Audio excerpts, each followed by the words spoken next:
अझै पनि ट्याइ गर्छन् भुइँफुट्टाहरूले। राजनीति कसरी गर्न खोजेका छन् देख्नु भएन? राजनीति गर्नेहरूले राजनीति गर्नु हुँदैन अरे। माझीलाई ढुङ्गा चलाउन नदिने, म चलाउँछु भनेर बगाइदिने, घोप्टाइदिने, डुबाइदिने।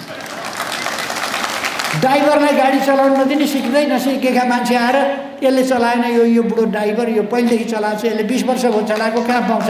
म अब सिटमा बसेर चलाउँछु भन्छ, कहिल्यै चलाएको छैन। त्यसले के हुन्छ? त्रिशुलीमा खसाल्दैन, त्रिशुलीमा पुर्याउँदैन, यी पढ्दै खसालिहाल्छ। त्यस्ताहरूलाई जिम्मा दिन सकिन्छ?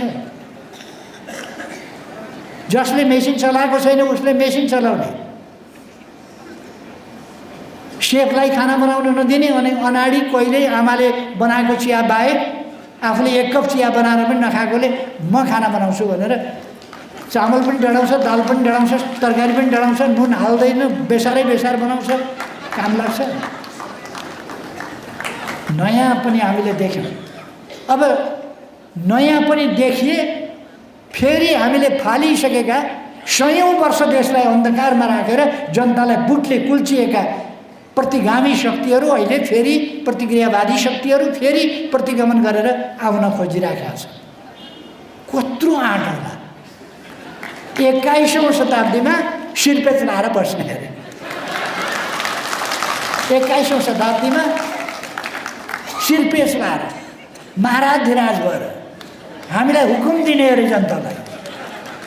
जनताभन्दा माथि, संविधानभन्दा माथि, देशभन्दा माथि। अलिक अप्ठ्यारो पर्यो भने 15 गते यिनीहरू नाङ्गे, अलिक अप्ठ्यारो पर्यो भने हामीले खोजेको त संवैधानिक राजतन्त्र। संविधान नमान्ने, कानुन नमान्ने, लोकतन्त्र नमान्ने, खोज्ने के? संवैधानिक अरे। संविधान नमान्ने संवैधानिक खोज्ने, संविधान नमान्ने संवैधानिक खोज्ने, जनताले भनेको नमान्ने, जनताले बनाएको संविधान नमान्ने, जनताले ल्याएको लोकतन्त्र नमान्ने, जनताको प्रणाली नमान्ने, जनताको सार्वभौम सत्ता नमान्ने, जनताको सर्वोच्चता नमान्ने, जनता शक्तिका स्रोत हुन् भनेर नमान्ने अनि जनताको चाहना अनुसार भन्ने।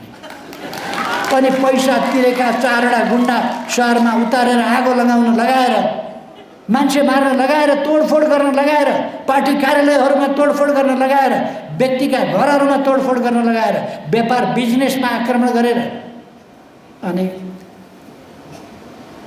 देश धेरै बिग्रियो। हामी सपार्न आउँछौँ, मलाई साथ देऊ, म अगाडि बढ्छु आह्वान। हामीले देखेका छैनौँ अस्ति 58 सालमा ज्ञानेन्द्र शाहका हातमा शासन पुग्दा हामी सबैलाई थुनेर प्रेस, अहिले प्रेसवालाहरू के भन्दैछन् पनि म बुझ्दिनँ। त्यति बेला त समाचार भन्नेको पछाडि आर्मी उभिएर समाचार भन्या होइन, साँचो लाउन गएको होइन, प्रेसमा समाचार बन्द गरिया होइन, टेलिफोनको लाइन काटेर भएन, तार काटेको छ। तार कस्तो मूर्ख होला! लाइन काटेपछि त सिद्धियो नि त, तार काटेर कहाँ बोकेर गयो? त्यो तार अहिलेसम्म फिर्ता गरेको छैन ज्ञानेन्द्र शाह।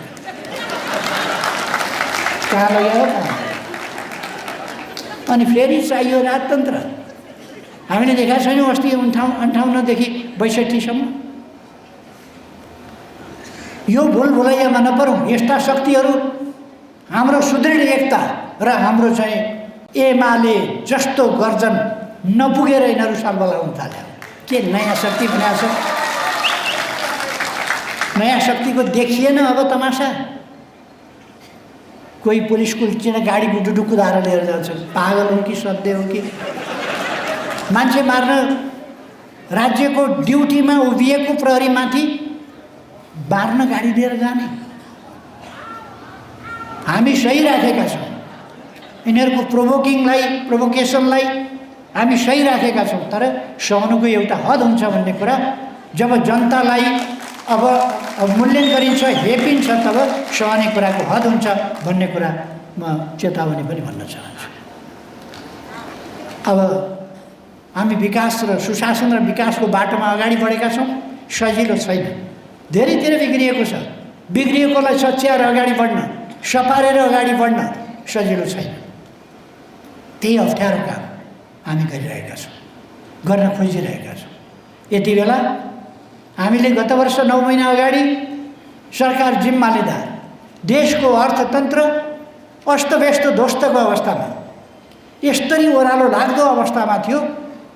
त्यो ओह्रालो लाग्दो अवस्थाबाट ब्रेक हान्दै हान्दै हान्दै हान्दै ल्याएर यो वर्षभरिमा हामी यसलाई ठिक ठाउँमा ओह्रालो लाग्ने क्रमलाई रोकेर अब सकारात्मक बाटोमा फर्काउन हामी नयाँ बजेट ल्याउँदैछौँ, नयाँ नीति कार्यक्रम ल्याउँदैछौँ।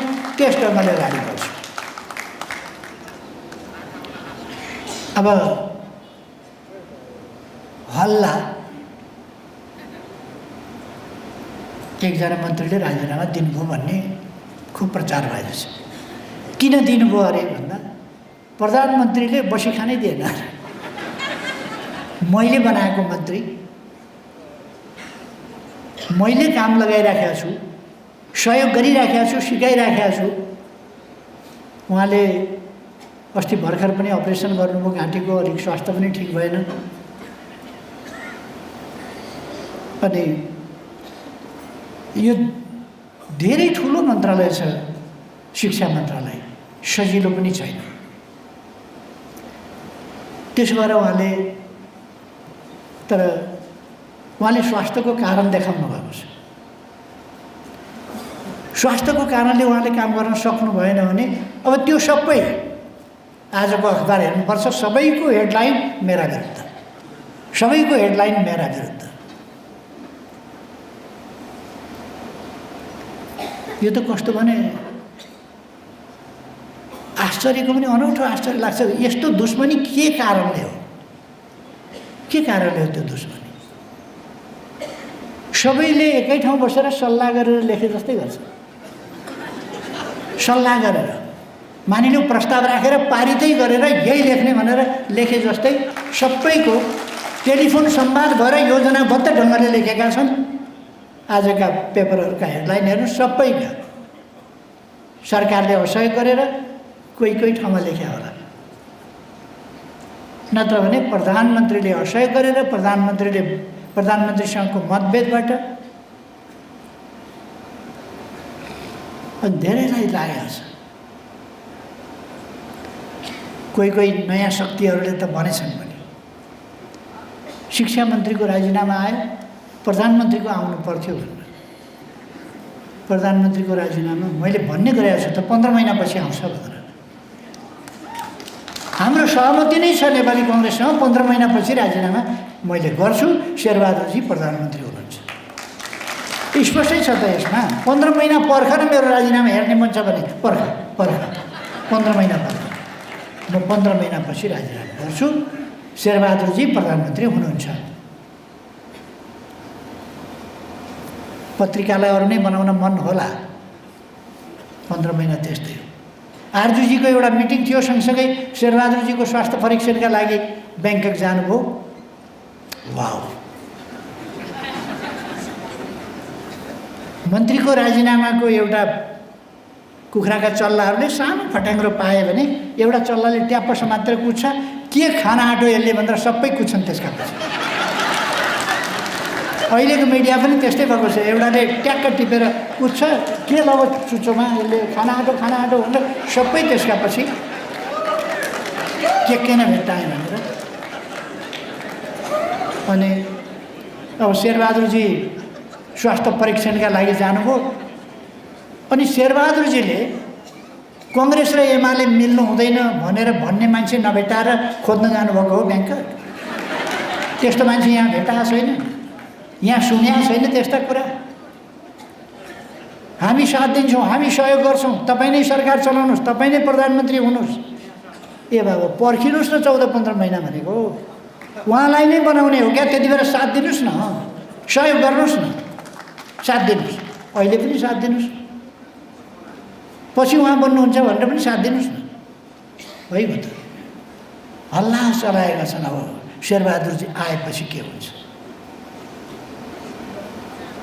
नेपालमा प्रतिगमन हुनेवाला छैन। अब यो यसो पालबाट निस्किएर पिटिटिटिटी उलेका छिचिमेराहरूको जमाना आउँछ कि भन्ने नसोचे हुन्छ, केही आउनु र देश नेकपा एमाले भनेको गन्तव्यतिर अगाडि बढ्छ। छक्क परे अस्ति नै असार 18 गते बिहान, 18 असार 17 गते राति नै सबै छक्क परे। सिद्ध्याउँछौँ भनेको एमाले, सिद्ध्याउँछौँ भनेको केपी ओली प्रधानमन्त्री पो हुने भयो भनेर के भयो? दुनियाँ लाग्दाखेरि पनि फेरि केपी ओली प्रधानमन्त्री, फेरि एमाले सरकारमा, एमालेको नेतृत्व एमाले गरेको छ। दुनियाँले सोचेको थियो 3 वर्षमा उही दिन जुन दिन छोडेर हिँडेको थियो त्यही दिन 3 वर्षभित्र फेरि फर्किएर संवैधानिक बाटोबाट के गर्नु, संवैधानिक बाटोबाट फेरि फर्किएर नेकपा एमाले आएको छ। फेरि पनि नेकपा एमाले आफ्ना सुकर्महरू मार्फत, सुविचार मार्फत, सुकर्म, सुनीति, सुव्यवहार, सुआचरण, सुगन्तव्य, सुसङ्कल्प मार्फत अगाडि बढ्छ र सफलता प्राप्त गर्दै अगाडि बढ्छ। 76 वर्ष पुरा भएर 77 वर्ष लागेका दिन नेकपा एमालेको तर्फबाट, नेपालमा प्रगति चाहने नेपाली जनताको तर्फबाट म यो उद्घोष गरिरहेको छु। यहाँको प्रगतिवादी आन्दोलनलाई, यहाँको लोकतान्त्रिक आन्दोलनलाई, यहाँको गणतन्त्रात्मक लोकतान्त्रिक आन्दोलनलाई कसैले पनि समाप्त पार्न सक्दैन। अब नेपाल अगाडि बढ्यो, किनभने यसको ग्यारेन्टी नेकपा एमाले यस देशमा छ। नेकपा एमाले सबै समस्याको समाधान दिँदै अगाडि बढ्नेछ। एमाले छ यस देशमा र कुनै कलिलो काँचो एमाले होइन। 76 वर्ष पुरा गरेर 77 वर्षमा प्रवेश गर्दै गरेको एमाले छ। अनि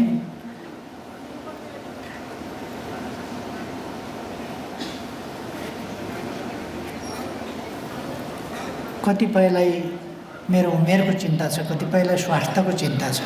स्वास्थ्यको चिन्ता त पोहोर म बिरामी थिएँ, पोहोर बिरामी थिएँ, अहिले बिरामी छैन। अब मलाई बुढै देख्न मन छ भने त 20-25 वर्ष पर्खिनुहोस् न भाइ, पर्खिनुहोस् न। बुढो नभए त मान्छे रहनै सक्दैन नि, बुढो त भइहाल्छ तर 20-25 वर्ष पर्खिनुहोस् न। किन हतार त? हतार गरेर हुन्छ?